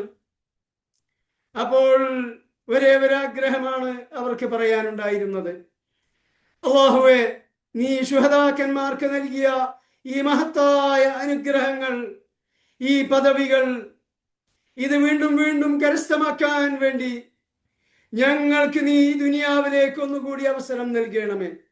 അങ്ങനെ നിന്റെ മാർഗത്തിൽ കൂടുതൽ ശക്തിയുക്തം സത്യത്തിനു വേണ്ടി പടവെട്ടി ഷഹീദാകാൻ ഞങ്ങൾ ആഗ്രഹിക്കുന്നു. അപ്പോൾ അല്ലാഹു സുബ്ഹാനഹു വ തആല പറഞ്ഞു, ഈ വിഷയത്തിൽ നമ്മുടെ തീരുമാനം നേരത്തെ വന്നു കഴിഞ്ഞിട്ടുള്ളതാണ്. എന്താണ് ആ തീരുമാനം? ഈ ദുനിയാവിൽ നിന്ന് മരിച്ചു പിരിഞ്ഞവർക്ക് പിന്നെ ഈ ദുനിയാവിലേക്ക് മടക്കമില്ല. അത് സജ്ജനങ്ങളാവട്ടെ ദുഷ്ടജനങ്ങളാവട്ടെ, മരിച്ചു പിരിഞ്ഞവർക്ക് പിന്നീട് ഈ ദുനിയാവിലേക്ക് മടക്കമില്ല. ഗർഭാശയത്തിൽ നിന്ന് ആരംഭിച്ച ജീവിതം അവിടെ നിഹലോകത്തേക്ക്, പിന്നെ ബർസഖിയായ ലോകത്തേക്ക്, അവിടെ നിന്ന് മഹ്ശറയിലേക്ക്, അവിടെ നിന്ന് സ്വർഗത്തിലേക്കോ നരകത്തിലേക്കോ, ഇത് തീരുമാനിക്കപ്പെട്ട് കഴിഞ്ഞ കാര്യമാണ്. അതിൽ ഇനി ഭേദഗതിയുമില്ല. അള്ളാഹുവിന്റെ തീരുമാനങ്ങൾക്ക് മാറ്റമില്ല. എന്നാൽ ഒരു വാഗ്ദാനം നിങ്ങൾക്ക് നാം നൽകാം. നിങ്ങളുടെ ഈ ആഗ്രഹങ്ങൾ നിങ്ങൾക്ക് വേണ്ടി ഞാൻ അവരെ എന്റെ പരിശുദ്ധ വേദഗ്രന്ഥത്തിൽ അറിയിക്കുന്നതാണ്. അങ്ങനെയാണ് ഉഹദിലെ ശുഹദാക്കന്മാരുടെ മനോമുകുരത്തിലുള്ള ഈ കാര്യം, അവർ പറഞ്ഞ കാര്യം അല്ലാഹു തആല ഇവിടെ പരിശുദ്ധ ഖുർആനിലൂടെ അവതരിപ്പിച്ചത്. ഇനി അല്ലാഹു തആല ഒരിക്കലും സത്യവിശ്വാസികളുടെ കർമ്മങ്ങൾ പാഴാക്കുകയില്ല, അവർക്ക് മഹത്തായ പ്രതിഫലവും ദറജയും നൽകുമെന്ന് പറഞ്ഞല്ലോ. അതാർക്കാണ് എന്ന് ഒന്നുകൂടി അടിവരയിടുകയാണ്. അല്ലദീന ഇസ്തജാബൂ ലില്ലാഹി വറസൂൽ, അവർ അള്ളാഹുവിനും അവന്റെ റസൂലിനും ഉത്തരം ചെയ്തവരാണ്, അവരുടെ വിളിക്ക് ഉത്തരം ചെയ്തവരാണ്, അവരുടെ കൽപ്പനകൾ അനുസരിച്ചവരാണ്. ഇവിടെ നാം മുമ്പ് സൂചിപ്പിച്ച അഹ്ലുൽ ഖുർആൻ, ഖുർആനാണ് പ്രമാണം, തങ്ങൾ ഖുർആനാണ് ഫോളോ ചെയ്യുന്നത്, സുന്നത്ത് തങ്ങൾക്ക് ബാധകമല്ല എന്ന് പറയുന്നവർ, അല്ലദീന ഇസ്തജാബൂ ലില്ലാഹി വറസൂൽ, അള്ളാഹുവിനും അവന്റെ റസൂലിനും ഉത്തരം ചെയ്തവർ. അപ്പൊ അല്ലാഹു തആല പരിശുദ്ധ ഖുർആനിലൂടെ പറയുന്നു, കൽപ്പിക്കുന്നു. റസൂൽ സല്ലല്ലാഹു അലൈഹി വസല്ലം ഹദീസിലൂടെ പറയുന്നു, കൽപ്പിക്കുന്നു, ജീവിച്ച് മാതൃക കാണിക്കുന്നു. അതും കൂടി സ്വീകരിക്കാതെ, അതിന് കൂടി ഉത്തരം ചെയ്യാതെ, മറ്റൊരു വിധം പറഞ്ഞാൽ നബിയുടെ സുന്നത്ത് ഇത്തിബാഅ് ചെയ്യാതെ ഒരിക്കലും അള്ളാഹുവിന്റെ വിധിക്ക്, വിളിക്ക് ഉത്തരം ചെയ്യാൻ സാധ്യമല്ല. ഒന്നും രണ്ടും മൂന്നും ആയത്തുകളിലല്ല അല്ലാഹു സുബ്ഹാനഹു വ തആല ഈ കാര്യം ആവർത്തിച്ചിട്ടുള്ളത്. എപ്പോഴാണ് ഈ ഉത്തരം ചെയ്തത്? മിൻ ബഅദി മാ അസ്വാബഹുൽ ഖർഹ്, വലിയ ഒരു വിപത്ത് അവരെ ബാധിച്ചു കഴിഞ്ഞ ശേഷം, വലിയ കഷ്ടനഷ്ടങ്ങൾ അഭിമുഖീകരിച്ചു കഴിഞ്ഞ ശേഷം, ധാരാളം തങ്ങളുടെ സഹോദരങ്ങൾ കൊല്ലപ്പെട്ടു കഴിഞ്ഞ ശേഷം, അതിന്റെ ക്ഷീണം അകലും മുമ്പ് അള്ളാഹുവിന്റെയും റസൂലിന്റെയും വിളിക്കുത്തരം നൽകിയവർ. ഏതാണ് ഇവിടെ ഉദ്ദേശിക്കപ്പെടുന്നത്? ഈ ഉഹദ് യുദ്ധം കഴിഞ്ഞു, ശത്രുക്കൾ വിജയിച്ചുവെങ്കിലും വിജയം പൂർത്തിയാക്കാതെ അവർ പടക്കളം വിട്ട് മക്കയിലേക്ക് തിരിച്ചുപോയി. ആ തിരിച്ചു പോകാനുള്ള കാരണങ്ങളെ കുറിച്ച് ചരിത്രകാരന്മാർ ഒരുപാട് കാര്യങ്ങൾ പറയുന്നുണ്ട്. അതിലൊന്ന്, നബി സല്ലല്ലാഹു അലൈഹി വസല്ലം കൊല്ലപ്പെട്ടു എന്ന ഒരു കിംവദന്തി പ്രചരിച്ചിരുന്നുവല്ലോ. ശത്രുക്കളിൽ നല്ലൊരു ശതമാനം അത് വിശ്വസിച്ചിട്ടുണ്ടായിരുന്നു. അപ്പൊ പിന്നെ നബി കൊല്ലപ്പെട്ടു, ഇത്രയും സഹാബികളെ കഥ കഴിച്ചു, ഒരുപാട് പേർക്ക് പരിക്കേൽപ്പിച്ചു, നമ്മൾ വിജയിച്ചു, നബി കൊല്ലപ്പെട്ടാൽ പിന്നെ എന്തിന് അടരാടണം? ഇതാണ് പിന്തിരിഞ്ഞു പോയ പലരുടെയും മനോഗത. അങ്ങനെ പല അങ്ങനെ പിന്തിരിഞ്ഞു പോയി കുറെ അങ്ങ് പോയ ശേഷം അവർക്ക് വീണ്ടും വിചാരമുണ്ടായി. അവർ ചിന്തിച്ചു, അവർ പരസ്പരം പറഞ്ഞു, നമ്മൾ എന്ത് പോയത്തമാണ് ഈ ചെയ്തത്? ഈ ഇസ്ലാമിന്റെ ഭീഷണി എന്നേക്കുമായി അവസാനിപ്പിക്കാൻ കിട്ടിയ ഏറ്റവും വലിയ ഒരു അവസരമായിരുന്നു, അത് നാം കളഞ്ഞു കുളിച്ചു. അപ്പൊ അതുകൊണ്ട് നമുക്ക് വീണ്ടും തിരിച്ചുപോയി മദീനയെ ആക്രമിച്ചു കളയാം എന്ന ഒരു ചിന്ത അവരിൽ ഉണ്ടായി. ഇതേ സമയത്ത് നബി സല്ലല്ലാഹു അലൈഹി വസല്ലം ചിന്തിച്ചു, അവര് പടക്കളം വിട്ടോടി എന്നത് ശരിയാണ്, പക്ഷേ അവർ വീണ്ടും തിരിച്ചു വന്ന് ആക്രമിച്ചേക്കാൻ ഇടയുണ്ട്. അതുകൊണ്ട് അടങ്ങിയിരുന്നാൽ പറ്റുകയില്ല. നബി സല്ലല്ലാഹു അലൈഹി വസല്ലം സ്വഹാബികളിൽ വിളംബരം ചെയ്തു. ഏത് സ്വഹാബികളിൽ? 70 പേര് കൊല്ലപ്പെട്ട് കബറടക്കി കഴിഞ്ഞതാണ്. ധാരാളം പേർ പരിക്കേറ്റവരാണ്. ഇനി പരിക്കേൽക്കാത്തവർ തന്നെ യുദ്ധത്തിൽ പങ്കെടുത്ത അങ്ങേയറ്റം അവശരാണ്, പരിക്ഷീണിതരാണ്. അവരോടാണ് പറയുന്നത്, നമുക്ക് വീണ്ടും ശത്രുക്കളെ പിന്തുടർന്ന് പോകണം. ആദ്യം ആരും അതിനനുകൂലമായി പ്രതികരിച്ചില്ല, വളരെ പ്രമുഖരായ കുറച്ച് സഹാബികളല്ലാതെ. അപ്പോൾ നബി സല്ലല്ലാഹു അലൈഹി വസല്ലം പ്രഖ്യാപിച്ചു, നിങ്ങൾ ആരും വന്നില്ലെങ്കിലും ഞാൻ പുറപ്പെടും. അതോടുകൂടി സഹാബികളെല്ലാം സന്നദ്ധരായി. അങ്ങനെ നബിയോടൊപ്പം അവർ ഈ ശത്രുക്കളെ പിന്തുടർന്ന് പുറപ്പെട്ടു. നമ്മളൊക്കെ അവസ്ഥ എന്താണ്? നമ്മളൊക്കെ ഏതെങ്കിലും ദീനീ പ്രവർത്തന മാർഗത്തിൽ കുറച്ച് വ്യാപൃതരായി കുറച്ച് പണിയൊക്കെ എടുത്തു കഴിഞ്ഞാൽ പിന്നെ നമ്മൾ നേതൃത്വം നമ്മളോട് എന്തെങ്കിലും പറഞ്ഞാൽ അത് ചെയ്യണം, ഇത് ചെയ്യണം, നമ്മുടെ പലരും പുറത്തന്നെ പറയും. പുറത്ത് പറയാത്തവർ പിറുപിറുക്കും. അതുമല്ലാത്തവർ മനസ്സിൽ അതിൻ്റെ അവരുടെ ആ വികാരം അടക്കി പിടിക്കും. ഇതെന്താണ്, ഞാനിപ്പോൾ എത്ര ആഴ്ചയായി, എത്ര മാസമായി ഈ പ്രവർത്തന രംഗത്ത് നിരന്തരം ഒരുപാട് കാര്യങ്ങൾ പെൻഡിങ്ങിലുണ്ട്, എന്നിട്ട് ഇപ്പൊ വീണ്ടും എന്നോട് ഇത് പറയുന്നു, കൽപ്പിക്കുന്നു. ഇതായിരിക്കും നമ്മുടെ ചിന്ത. നബിയുടെ കാലത്ത് നബിയാണ്. നമ്മുടെ ജീവിത കാലഘട്ടത്തിൽ ആരാണ് ഈ സമുദായത്തിന്, സമൂഹത്തിന് നേതൃത്വം നൽകുന്നതെങ്കിൽ അവരുടെ കൽപ്പന അനുസരിക്കാൻ നാം ബാധ്യസ്ഥരാണ്. ലാ ഇസ്ലാമ ഇല്ലാ ബിൽ ജമാഅ വലാ ജമാഅത ഇല്ലാ ബിൽ ഇമാറ വലാ ഇമാറത ഇല്ലാ ബിൽ ഇതാഅ. ഉമർ ഇബ്നുൽ ഖത്താബ് റളിയല്ലാഹു അൻഹുവിന്റെ പ്രസിദ്ധമായ ഈ പ്രസ്താവന നാം പലപ്പോഴും പറഞ്ഞതാണ്. നേതൃത്വമില്ലാതെ ഇസ്ലാമില്ല. ലാ ഇസ്ലാമ ഇല്ലാ ബിൽ ജമാഅ, സംഘടനയില്ലാതെ ഇസ്ലാമില്ല. നേതൃത്വമില്ലാതെ സംഘടനയുമില്ല. വലാ ഇമാറത ഇല്ലാ ബിൽ ഇതാഅ, അനുസരണമില്ലാതെ നേതൃത്വവുമില്ല. അപ്പോൾ മുസ്ലിം സമൂഹം സംഘടിതമായിട്ടാണ് ജീവിക്കേണ്ടത്. ആ സംഘടനയ്ക്ക് നേതൃത്വം വേണം. മുസ്ലിം സമൂഹത്തിന് എക്കാലത്തും നേതൃത്വം വേണം. ഈ നേതൃത്വത്തെ മുസ്ലിങ്ങൾ അനുസരിക്കുകയും വേണം. എന്നാൽ മാത്രമേ ദീനുൽ ഇസ്ലാം നിലനിൽക്കുകയുള്ളൂ. അപ്പോൾ മാത്രമേ മുസ്ലിങ്ങൾക്ക് യഥാർത്ഥ മുസ്ലിങ്ങളായി ജീവിക്കാനും സാധിക്കുകയുള്ളൂ. അപ്പോൾ ഇപ്പോൾ ഖിലാഫത്തില്ലല്ലോ എന്ന് പറഞ്ഞാൽ ഓരോ രാജ്യത്തും ഉള്ള മുസ്ലിം നേതൃത്വം ഏതാണോ അവരെ അനുസരിക്കാൻ നാം ബാധ്യസ്ഥരാണ്. അപ്പോൾ ഈ ക്ഷതമേറ്റിടത്ത് തന്നെ ഈ സ്വഹാബത്ത് തയ്യാറായി. 1500 സ്വഹാബികളാണ്. ഉഹദിൽ പങ്കെടുത്ത സ്വഹാബികൾ മാത്രമേ പിന്തുടരാവൂ എന്ന് നബി സല്ലല്ലാഹു അലൈഹി വസല്ലം പറഞ്ഞിരുന്നു. അതുകൊണ്ട് ഉഹദിൽ പങ്കെടുത്തവർ മാത്രമാണ് നബിയെ ഫോളോ ചെയ്തത്, ഒരു സ്വഹാബി ഒഴികെ. ആ സ്വഹാബി ആരാണെന്ന് ചോദിച്ചാൽ നാം നേരത്തെ പ്രസ്താവിച്ച ജാബിർ ഇബ്നു അബ്ദുല്ലാഹ് റളിയല്ലാഹു അൻഹു. ഉഹദ് യുദ്ധത്തിൽ ഷഹീദായ അബ്ദുല്ലാഹ് റളിയല്ലാഹു അൻഹുവിന്റെ മകൻ ജാബിർ റളിയല്ലാഹു അൻഹു. അദ്ദേഹം നബിയെ സമീപിച്ചുകൊണ്ട് പറഞ്ഞു, നബിയെ, എന്റെ പിതാവ് ഉഹദ് യുദ്ധത്തിലേക്ക് പുറപ്പെടുമ്പോൾ എന്നോട് വസിയത്ത് ചെയ്തു, 7 സഹോദരിമാരെ നിന്നെ ഏൽപ്പിച്ചിട്ടാണ് ഞാൻ ഉഹദിലേക്ക് പുറപ്പെടുന്നത്. അതുകൊണ്ട് നീ അവരെ സംരക്ഷിക്കണം. ആ സഹോദരിമാരെ സംരക്ഷിക്കാൻ, സഹോദരിമാരോടൊപ്പം വീട്ടിൽ തങ്ങാൻ എന്റെ പിതാവ് വസിയത്ത് ചെയ്തത് കൊണ്ടാണ് ഞാൻ ഉഹദിലേക്ക് പുറപ്പെടാതിരുന്നത്. അതുകൊണ്ട് ഈ യുദ്ധത്തിൽ താങ്കളോടൊപ്പം പിന്തുടരാൻ എനിക്ക് അനുവാദം നൽകണം. അങ്ങനെ ഈ ജാബിർ ഇബ്നു അബ്ദുല്ലാഹ് റളിയല്ലാഹു അൻഹു മാത്രം ഉഹദിൽ പങ്കെടുത്ത സ്വഹാബി നബിയെ പിന്തുടർന്നു. പല സ്വഹാബികൾക്കും നടക്കാൻ കഴിയുമായിരുന്നില്ല. വേച്ചുകൊണ്ടാണ് പല സ്വഹാബികളും പിന്തുടർന്നത്. അവരൊക്കെ ലക്ഷ്യം വെച്ച, അവർക്കൊക്കെ പോകാനുള്ള സ്വർഗമാണ് നാമൊക്കെ ആഗ്രഹിക്കുന്നത്.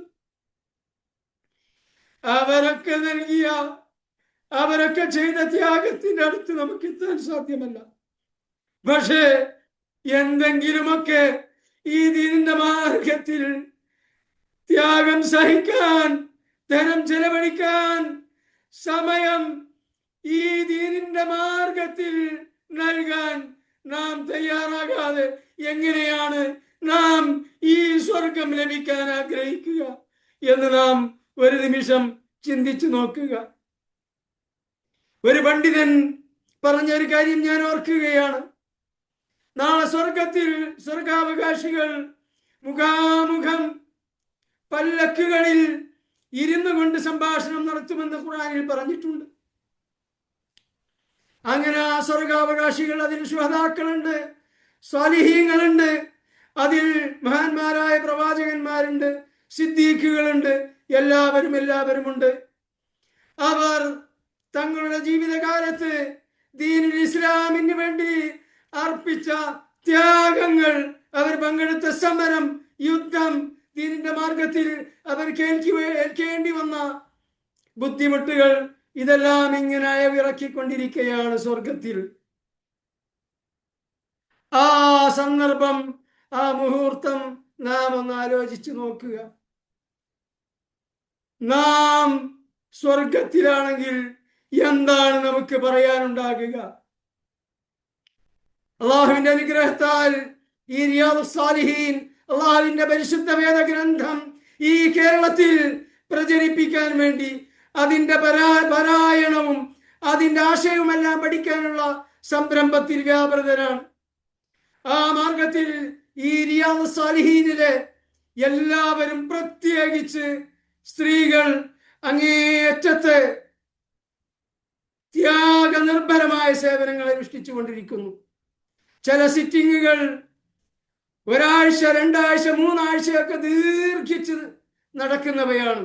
രാത്രി 9:15 തുടങ്ങിയാൽ 10:30, 10:45, 11 മണിയാവും തീരാൻ. എല്ലാ ദിവസവും ആ സമയത്ത് ഈ കുട്ടികളുടെ പരിശുദ്ധ ഖുർആൻ പാരായണം ശ്രവിച്ചുകൊണ്ട് അതിൻ്റെ ഇവാലുവേഷൻ നിർവഹിച്ചു കൊണ്ടിരിക്കുന്നവർ. അതിനും പുറമെ ഇതിന്റെ വിജയത്തിന് വേണ്ടി രാപ്പകൽ ഭേദമില്ലാതെ സേവന നിരതരായ ബിനു കരീം സാഹിബിനെ പോലെയും അദ്ദേഹത്തിന്റെ കുടുംബത്തെ പോലെയും മുകേഷ് മുഹമ്മദ് സാഹിബിനെ പോലെയുമുള്ള ആളുകൾ, അതുപോലെ തന്നെ അബ്ദുറഹ്മാൻ സാഹിബിനെ പ്രത്യേകം എടുത്തു പറയാതിരിക്കാൻ നിർവാഹമില്ല. ഈ മത്സരാർത്ഥികൾക്ക് വേണ്ട മുഴുവൻ ഫോർമാറ്റുകൾ തൻ്റെ ലാപ്ടോപ്പിലൂടെ നിർവഹിച്ചു കൊണ്ടിരിക്കുന്നത്, അത് ആവശ്യാനുസരണം വിതരണം ചെയ്തുകൊണ്ടിരിക്കുന്നത് അദ്ദേഹമാണ്. അങ്ങനെ അഹോരാത്രം പണിപ്പെട്ടുകൊണ്ടിരിക്കുന്നവരാണ് ഈ റിയാദ് സാലിഹീനിൽ ഉള്ളവർ.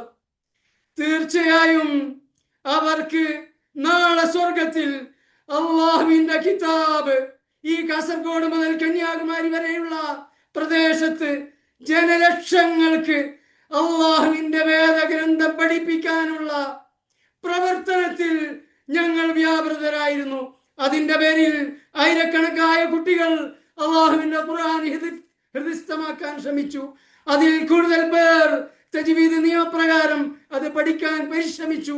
ഇങ്ങനെ അവർക്ക് നാളെ സ്വർഗത്തിൽ അഭിമാനത്തോടുകൂടി പറയാൻ സാധിക്കും. എന്നാൽ കോടിക്കണക്കായ നമ്മുടെ കേരളത്തിലെ മാത്രം മുസ്ലിങ്ങളുടെ അവസ്ഥ എന്താണ് ഒന്നാലോചിച്ചു നോക്കുക. അവർക്ക് എന്താണ് അവിടെ വെച്ച് പറയാൻ ഉണ്ടാകുക?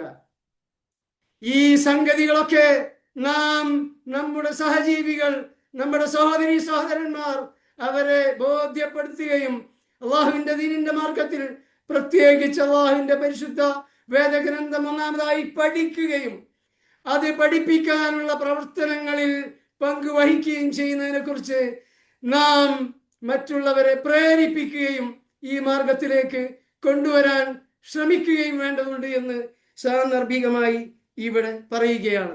ഇങ്ങനെ ഈ സഹാബികൾ നബി സല്ലല്ലാഹു അലൈഹി വസല്ലമയോടൊപ്പം ബദറിലേക്ക് മാർച്ച് ചെയ്തു. ബദർ എന്നാൽ മദീനയിൽ നിന്ന് എത്ര കിലോമീറ്റർ ദൂരെയാണ്? 100-ലധികം കിലോമീറ്റർ ദൂരമുണ്ട്.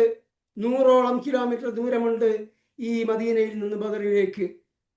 വാഹനങ്ങളൊന്നുമില്ലാത്ത കാൽനടയായി അല്ലെങ്കിൽ ഒട്ടകപ്പുറത്തുള്ള ആ യാത്രയൊക്കെ നാം നമ്മുടെ മനസ്സിലൊന്ന് കൊണ്ടുവരിക.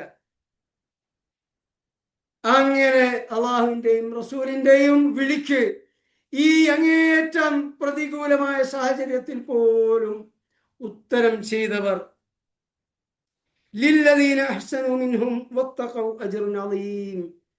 അങ്ങനെ ഇഹ്സാനോടുകൂടി അള്ളാഹുവിന്റെ ദീനിന് വേണ്ടി പ്രവർത്തിച്ചവർ, നിലകൊണ്ടവർ, അള്ളാഹുവിന്റെ കൽപ്പന സ്വീകരിച്ചുകൊണ്ട് അള്ളാഹുവിനെ തഖ്വ ചെയ്തുകൊണ്ട് ജീവിച്ചവർ, അജ്റുൻ അളീം, അവർക്ക് അള്ളാഹുവിന്റെ സന്നിധിയിൽ മഹത്തായ പ്രതിഫലമുണ്ട്. ഈ സംഭവമാണ്, ഉഹദ് യുദ്ധത്തിന്റെ പിറ്റേ ദിവസമുള്ള ഈ കൽപ്പനയാണ് ഇവിടെ ഉദ്ദേശിക്കപ്പെടുന്നത് എന്നാണ് മുഫസ്സിരീങ്ങൾ വിവരിച്ചിട്ടുള്ളത്. അതോടൊപ്പം ചില മുഫസ്സിറുകൾ രണ്ടാമത്തെ ഒരു സംഗതി കൂടി ഇവിടെ എടുത്തു പറഞ്ഞിട്ടുണ്ട്. അതെന്താണെന്ന് വെച്ചാൽ, ഈ ഉഹദ് യുദ്ധത്തിൽ നിന്ന് രണാങ്കണം വിട്ട് പോകുമ്പോൾ അബൂ സുഫിയാനാണ് അവിടുത്തെ സൈന്യാധിപൻ. അബൂ സുഫിയാൻ മുസ്ലിങ്ങളെ നോക്കിക്കൊണ്ട് വിളിച്ചു പറഞ്ഞു, ബദറിന് പകരം ഇതാ ഒരു ഉഹദ്. അന്ന് ഞങ്ങൾക്ക് ക്ഷതം പറ്റി, ഞങ്ങൾ കൊല്ലപ്പെട്ടു, ഞങ്ങൾ തോറ്റു. എന്നാൽ ഇന്ന് നിങ്ങളെ ഞങ്ങൾ തോൽപ്പിച്ചിരിക്കുന്നു. മൂന്നാമതൊരു കാര്യം കൂടി പറഞ്ഞു, അടുത്ത വർഷം ബദറിൽ വെച്ച് വീണ്ടും കാണാം. ഇതൊരു വെല്ലുവിളിയായിരുന്നു. അങ്ങനെ പിറ്റേ വർഷം ആ സമയം വന്നു, അബൂ സുഫിയാന്റെ വെല്ലുവിളിയുടെ സമയം. പക്ഷേ ഖുറൈശികൾക്ക് അവരുടെ വാഗ്ദാനം സ്വീകരിക്കാൻ, അങ്ങനെ സ്വീകരിച്ചുകൊണ്ട് യുദ്ധത്തിന് പുറപ്പെടാൻ പറ്റിയ സാഹചര്യമായിരുന്നില്ല. ഒരു കടുത്ത ക്ഷാമം മക്കയിൽ ബാധിച്ചിട്ടുണ്ടായിരുന്നു. യുദ്ധത്തിന് വേണ്ട വിഭവങ്ങൾ ശേഖരിക്കാൻ സാധിക്കുമായിരുന്നില്ല. എന്നാൽ വാഗ്ദാനം ലംഘിക്കാനും പാടില്ല എന്ന നിലക്ക് അബൂ സുഫിയാൻ, ജാഹിലിയ കാലത്തായിരുന്നു, മുശ്രിക്കുകളായിരുന്നു, ഒക്കെ ശരിയാ, എന്നാലും ഒരുപാട് ക്വാളിറ്റികൾ അവർ കാത്തു സൂക്ഷിച്ചിരുന്ന പക്കാ മുശ്രിക്കുകളായിരിക്കെ തന്നെ. അത് മുമ്പും നമ്മൾ പലപ്പോഴും പറഞ്ഞിട്ടുള്ളതാണ്. നബി സല്ലല്ലാഹു അലൈഹി വസല്ലമയെ കുറിച്ച് അബൂ സുഫിയാൻ ഇസ്ലാം സ്വീകരിക്കുന്നതിന് മുൻപ് അന്നത്തെ റോമ ചക്രവർത്തി കൊട്ടാരത്തിൽ വിളിച്ചു വരുത്തിക്കൊണ്ട് നബിയെ കുറിച്ച് ചോദിച്ചു. ഇങ്ങനെ പ്രവാചകനാണ് എന്ന് പറഞ്ഞ് രംഗത്ത് വന്ന അദ്ദേഹം ആരാണ്, ഏതാണ് കുടുംബം, അദ്ദേഹത്തിന്റെ സ്വഭാവം എന്ത്, അദ്ദേഹത്തിന്റെ സന്ദേശം എന്ത്? അബൂ സുഫിയാൻ ഉള്ളതുപോലെയാണ് പറഞ്ഞത്. പക്കാ മുശ്രിക്കാണെന്ന് മാത്രമല്ല, നബിയുടെ കൊടിയ ശത്രുവാണ്. അപ്പൊ മുശ്രിക്കുകളായിരിക്കെ തന്നെ കുറെ ക്വാളിറ്റീസ് അവർ സൂക്ഷിച്ചിരുന്നു. അതുകൊണ്ട് കൂടിയാണ് അല്ലാഹു സുബ്ഹാനഹു വ തആല അറബികളെ ഈ ദൗത്യം ഏൽപ്പിച്ചത് എന്ന് വിശുദ്ധ ഖുർആനിൽ വല്ലാഹു യഅലമു ഹൈസു യജ്അലു റിസാലത, ആരെയാണ് അള്ളാഹുവിന്റെ ഈ ദൗത്യം ഏൽപ്പിക്കേണ്ടത് എന്ന് അല്ലാഹു തആലക്ക് അറിയാമെന്ന് ഖുർആനിൽ ഒരു വാക്കുണ്ട്. ആ ആയത്ത് അവതരിക്കാൻ തന്നെ കാരണം ജൂത ക്രിസ്ത്യാനികൾ പറഞ്ഞു, നബിക്ക് നുബുവത്ത് കിട്ടിയപ്പോ ഞങ്ങളാണ് പ്രവാചകത്വത്തിന്റെ ആളുകൾ, ഈ നബി ആരാണ്, ഈ അറബികളെ അതിന് കൊള്ളുമോ എന്ന്. നബിക്ക് കിട്ടിയപ്പോൾ അബൂ ജഹലിനെ പോലെയുള്ളവർ പറഞ്ഞു, വലീദ് ബിൻ മുഗീറയെ പോലെയുള്ളവർ പറഞ്ഞു, ഖുറൈശി പ്രമാണിമാര്, ഞങ്ങളെ പോലെയുള്ള പ്രമാണിമാരുണ്ടായിരിക്കെ ഈ മുഹമ്മദ് നബിക്ക് ഇത് കിട്ടുകയോ? ഇതിന് മറുപടിയായിട്ടാണ് അല്ലാഹു തആല പറഞ്ഞത്, ആരെയാണ് പ്രവാചകനായി നിയോഗിക്കേണ്ടത് എന്ന് അല്ലാഹു തആലക്ക് അറിയാം. ഏത് ജനതയാണ് ഈ പ്രവാചകത്വ പരമ്പര അവസാനിച്ച ശേഷം സുറന്ന കാഹളത്തിൽ ഊതുന്ന കാലം വരെ മനുഷ്യ സമൂഹത്തിന് നേർവഴി കാണിക്കാൻ ഏത് സമൂഹത്തെയാണ് ഏൽപ്പിക്കേണ്ടത് എന്ന് അല്ലാഹു തആലക്ക് അറിയാം. അറബികളെ ഏൽപ്പിക്കാനുള്ള കാരണം അവരിലുള്ള യോഗ്യതയുടെ അടിസ്ഥാനത്തിലാണ് എന്ന് ഈ ആയത്തിന്റെ തഫ്സീറിൽ മുഫസ്സിരീങ്ങൾ വിവരിച്ചിട്ടുണ്ട്. ചുരുക്കി പറഞ്ഞാൽ ഈ വാഗ്ദാനം പാലിക്കാൻ വേണ്ടി സാധിക്കാത്ത ഒരു ഘട്ടത്തിൽ അബൂ സുഫിയാൻ ഒരാളെ ഷട്ടം കെട്ടി മക്കയിലേക്ക് അയച്ചു. എന്താണ് ഇയാളുടെ ദൗത്യം? നഈം ഇബ്നു മസ്ഊദ് എന്നായിരുന്നു അയാളുടെ പേര്. അയാൾക്ക് വമ്പിച്ച പ്രതിഫലമൊക്കെ ഓഫർ ചെയ്തു നഈം ഇബ്നു മസ്ഊദ്. എന്നിട്ട് അവിടെ ചെന്ന് മദീനയിൽ പോയിട്ട് പ്രചരിപ്പിക്കാൻ പറഞ്ഞു, ഖുറൈശികൾ ഇതാ അറബികളുടെ ചരിത്രത്തിൽ തുല്യതയില്ലാത്ത സർവായുധ സജ്ജമായ ഒരു വൻ സൈന്യവുമായി ബദറിലേക്ക് പുറപ്പെടാനിരിക്കുന്നു, അതുകൊണ്ട് പേടിക്കണം, നിങ്ങൾക്കൊന്നും തടുത്തു നിർത്താൻ കഴിയുകയില്ല എന്നെല്ലാം പറഞ്ഞ് പേടിപ്പിക്കാൻ വേണ്ടിയിട്ട് വിട്ടു. ഇയാൾ വന്നിട്ട് ഇത് പറഞ്ഞു. അപ്പോഴോ ഇയാൾ വന്നത് പ്രചരിപ്പിച്ചപ്പോൾ എന്താണ് സ്വഹാബത്തിന്റെ മറുപടി? ഫസാദഹും ഈമാന, അവരുടെ ഈമാൻ വർദ്ധിക്കുകയാണ് ചെയ്തത്. വഖാലു, അവർ പറഞ്ഞു, ഹസ്ബുനല്ലാഹു വ നിഅമൽ വകീൽ, ഞങ്ങൾക്ക് അല്ലാഹു സുബ്ഹാനഹു വ തആല മതി, ഭരമേൽപ്പിക്കാൻ ഏറ്റവും നല്ലവൻ അല്ലാഹുവാണ്, ഞങ്ങൾ അല്ലാഹുവിൽ ഭരമേൽപ്പിച്ചിരിക്കുന്നു, ഇതിനെയൊന്നും ഞങ്ങൾ പേടിക്കുന്നില്ല. ഇതാണ് ഒരു മുഅ്മിനീങ്ങൾ എപ്പോഴും കാത്തു സൂക്ഷിക്കേണ്ട വികാരം. അവരുടെ നിലപാട് ഇതായിരിക്കണം. ചരിത്രത്തിൽ 2 പ്രാവശ്യം 2 മഹാപ്രവാചകന്മാർ ഈ കാര്യം പറഞ്ഞിട്ടുണ്ട്. ഹസ്ബുനല്ലാഹു വ നിഅമൽ വകീൽ, ഹസ്ബുനല്ലാഹു വ നിഅമൽ വകീൽ. ഒന്ന് ഇബ്രാഹിം നബി അലൈഹിസ്സലാമിനെ അഗ്നികുണ്ഡത്തിൽ എറിഞ്ഞപ്പോൾ 4000 കൊല്ലം മുൻപ് പറഞ്ഞു, ഹസ്ബുനല്ലാഹു വ നിഅമൽ വകീൽ, ഞങ്ങൾക്ക് അല്ലാഹു മതി, ഭരമേൽപ്പിക്കാൻ ഏറ്റവും നല്ലത് അല്ലാഹുവാണ്. അല്ലാഹു സുബ്ഹാനഹു വ തആല രക്ഷപ്പെടുത്തി. ആ അഗ്നികുണ്ഡം ഇബ്രാഹിം നബി അലൈഹിസ്സലാമിന് ഒരു പട്ടുമെത്തയായി. വർദൻ വസലാമൻ അല ഇബ്രാഹിം. ആ അഗ്നികുണ്ഡം ഇബ്രാഹിം നബിക്ക് തണുപ്പുള്ളതും സുരക്ഷ ഒരുക്കുന്നതുമായ പട്ടുമെത്തയാക്കി അല്ലാഹു തആല മാറ്റി. ഇവിടെ നബി സല്ലല്ലാഹു അലൈഹി വസല്ലം അതാവർത്തിച്ചു, ഹസ്ബുനല്ലാഹു വ നിഅമൽ വകീൽ, ചരിത്രത്തിൽ 2 പ്രാവശ്യം. നമ്മുടെയൊക്കെ ജീവിതത്തിൽ നാം നിർണായക ഘട്ടങ്ങളിൽ ഇതാവർത്തിച്ചു കൊണ്ടിരിക്കണം. ഇപ്പോഴിതാ ഏതാനും വർഷങ്ങൾ ഫലസ്തീനിൽ ഇതാവർത്തിച്ചു. എല്ലാവിധ അത്യാധുനിക ആയുധങ്ങളുമായി ആ ജനത ആഞ്ഞടിച്ചപ്പോൾ അവർ അള്ളാഹുവിൽ ബലമേൽപ്പിച്ചു. ഒരുപാട് ജീവൻ ത്യജിച്ചു, പരിക്കേറ്റു, നാട് കംപ്ലീറ്റ് നശിച്ചു. എല്ലാം ഉള്ളതോടൊപ്പം ഹസ്ബുനല്ലാഹു വ നിഅമൽ വക്കീൽ എന്നതായിരുന്നു അവരുടെ നിലപാട്. ഒരിക്കലും കീഴടങ്ങാൻ അവർ തയ്യാറായില്ല. ഇപ്പോൾ നാം കണ്ടുകൊണ്ടിരിക്കുന്നു, ഇറാൻ ഈ ലോകത്തെ ഏറ്റവും സൂപ്പർ പവറുകളായ ഈ ശക്തികളുടെ തിട്ടൂരത്തിന് മുൻപിൽ തലകുനിക്കാൻ അവർ തയ്യാറായില്ല. യഥാർത്ഥ മുഅ്മിനീങ്ങൾ തയ്യാറാവുകയില്ല. ഹസ്ബുനല്ലാഹു വ നിഅമൽ വക്കീൽ, ഇതായിരിക്കും അവരുടെ നിലപാട്. ആ നിലപാട് ഇപ്പോൾ പോലും ആവർത്തിക്കപ്പെട്ടുകൊണ്ടിരിക്കുന്നു. നമ്മുടെയൊക്കെ വ്യക്തി ജീവിതത്തിൽ നമുക്ക് അഭിമുഖീകരിക്കേണ്ട സന്നിഗ്ധ ഘട്ടങ്ങളിലും നമ്മുടെ മുദ്രാവാക്യം, നമ്മുടെ നിലപാട് അതായിരിക്കണം, ഹസ്ബുനല്ലാഹു വ നിഅമൽ വക്കീൽ. എന്താണ് സംഭവിച്ചത്? ഫൻഖലബു ബിനിഅമത്തിൻ മിനല്ലാഹി വ ഫളൽ. നബിയും സഹാബികളും പോയി ബദറിൽ തമ്പടിച്ചു. ശത്രുക്കൾ വന്നില്ല. പക്ഷേ അബൂ സുഫിയാൻ വാക്ക് പാലിക്കാൻ വേണ്ടി ഒരു ചെറിയ സൈന്യത്തെയൊക്കെ തട്ടിക്കൂട്ടി ബദറിന്റെ ദിശയിലേക്ക് പോന്നു. അങ്ങനെ വഴിയിൽ വെച്ച് അദ്ദേഹം പറഞ്ഞു, ഇത് യുദ്ധത്തിന് അനുകൂലമായ കാലഘട്ടമല്ല എന്ന് പറഞ്ഞ് തിരിച്ചുപോയി. ഏതായാലും അത്രയെങ്കിലും വാക്ക് പാലിക്കാൻ മുശ്രിക്കായിരിക്കെ തന്നെ അദ്ദേഹം തയ്യാറാവുകയുണ്ടായി. ഈ അബൂ സുഫിയാൻ പിന്നീട് മക്ക ഫത്ഹിന്റെ ഘട്ടത്തിൽ ഇസ്ലാം സ്വീകരിച്ചു. പിന്നീട് ഇസ്ലാമിന് വേണ്ടി വമ്പിച്ച സേവനങ്ങൾ ചെയ്യുകയുണ്ടായി. അബൂ സുഫിയാൻ മാത്രമല്ല, ബദറിലും ഉഹദിലും ഖന്തഖിലും ഒക്കെ ഇസ്ലാമിനെതിരെ വന്ന പല പ്രമുഖരായ സ്വഹാബികളും പിന്നീട് ഇസ്ലാമിന് വേണ്ടി വമ്പിച്ച സേവനങ്ങൾ നൽകിയിട്ടുണ്ട്. അബൂ സുഫിയാൻ പിന്നീട് ഹുനൈൻ യുദ്ധത്തിൽ പങ്കെടുത്തു. മക്ക ഫത്ഹിന് ശേഷം നബിയും 10,000-ഓളം വരുന്ന സ്വഹാബികൾ ഹുനൈൻ യുദ്ധത്തിന് പോയപ്പോൾ അബൂ സുഫിയാനും ഉണ്ടായിരുന്നു. പിന്നീട് യർമൂക്ക് യുദ്ധത്തിലും അബൂ സുഫിയാൻ പങ്കെടുക്കുകയുണ്ടായിട്ടുണ്ട്. ആ മക്കയിൽ അന്നുണ്ടായിരുന്ന, മക്ക ഫത്ഹിന്റെ വേളയിൽ ഉണ്ടായിരുന്ന എല്ലാവരും ഇസ്ലാം സ്വീകരിച്ചു. പിന്നീട് അവർ ഇസ്ലാമിന് വേണ്ടി വമ്പിച്ച സേവനങ്ങൾ അർപ്പിക്കുകയുണ്ടായി. ഏതായാലും ഈ ബദറിലേക്ക് പോയ നബിയും സഹാബികളും ഫൻഖലബു ബിനിഅമത്തിൻ മിനല്ലാഹി വ ഫളൽ, അല്ലാഹുവിങ്കൽ നിന്നുള്ള അനുഗ്രഹവും വമ്പിച്ച ഔദാര്യവുമായി അവർ തിരിച്ചു പോന്നു. കാരണം ഈ ബദറിൽ വാർഷിക ചന്ത നടക്കാറുണ്ടായിരുന്നു. മൊത്തം അറേബ്യയിൽ വാർഷിക ചന്ത നടക്കുന്ന 2-3 പ്രസിദ്ധമായ സ്ഥലങ്ങളിൽ ഒന്നാണ് ബദർ. അതുപോലെ തന്നെ വേറെ 1-2 ചന്തകൾ നടക്കുന്ന സ്ഥലമുണ്ട്.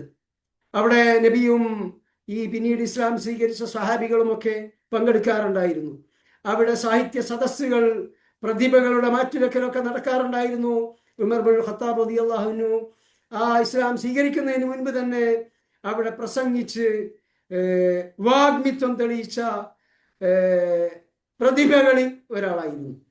അങ്ങനെ അവിടെ തമ്പടിച്ചു. അവർ കച്ചവടം ചെയ്തു, ധാരാളം ലാഭം നേടാൻ സാധിച്ചു. അതിനെക്കുറിച്ചാണ് ഇവിടെ പറഞ്ഞത്, ബിനിഅമത്തിൻ മിനല്ലാഹി വ ഫളൽ, അള്ളാഹുവിൻ്റെ അനുഗ്രഹവും അതുപോലെ തന്നെ അള്ളാഹുവിൻ്റെ ഔദാര്യവും ഒക്കെ അവർ നേടി. ദുനിയവിയായത് നേടി, അതുപോലെ തന്നെ പാരത്രിക ലോകത്ത് അള്ളാഹുവിൻ്റെ അനുഗ്രഹം അവർക്ക് ലഭിച്ചു. ലം യംസസ്ഹും സൂഉൻ, അവർക്ക് യാതൊരു ദൂഷ്യവും അഭിമുഖീകരിക്കേണ്ടി വന്നില്ല, ഒരു ബുദ്ധിമുട്ടും ഉണ്ടായില്ല. എന്തിൻ്റെ പേരിൽ?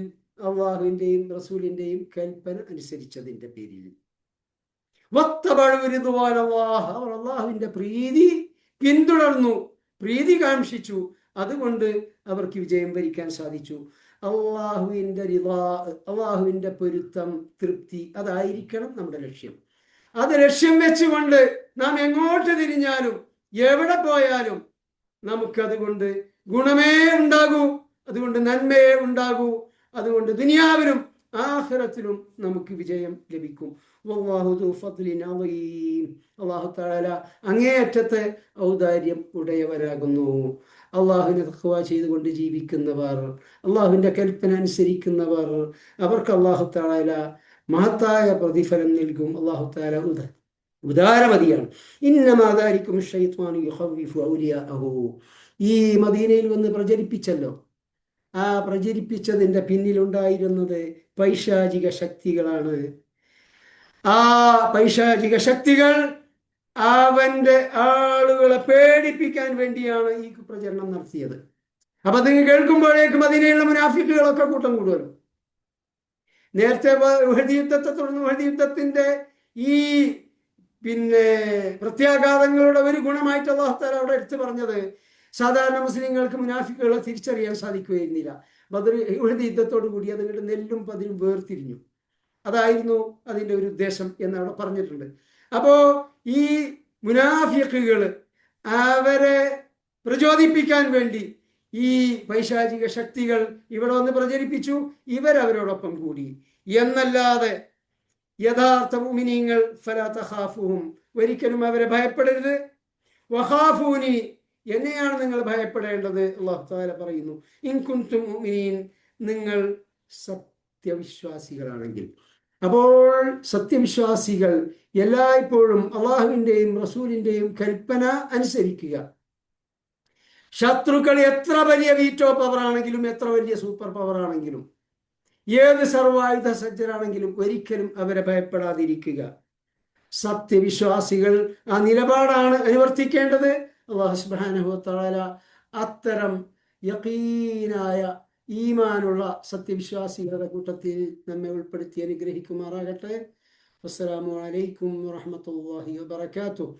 അടുത്ത ആഴ്ച മുതൽ സമയത്തിൽ മാറ്റം വരുത്തേണ്ടി വരും എന്ന് കുവൈത്തിൽ നിന്ന് അറിയിച്ചിട്ടുണ്ട്. കുവൈത്തിലെ സുബി നമസ്കാരം നേരത്തെ ആക്കിയിട്ടുണ്ട്.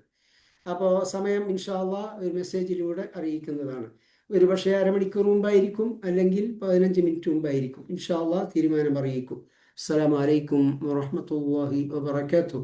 വലൈക്കും വലൈക്കും അസ്സലാം അസ്സലാം വറഹ്മത്തുള്ളാഹി വറഹ്മത്തുള്ളാഹി വബറകാതുഹു.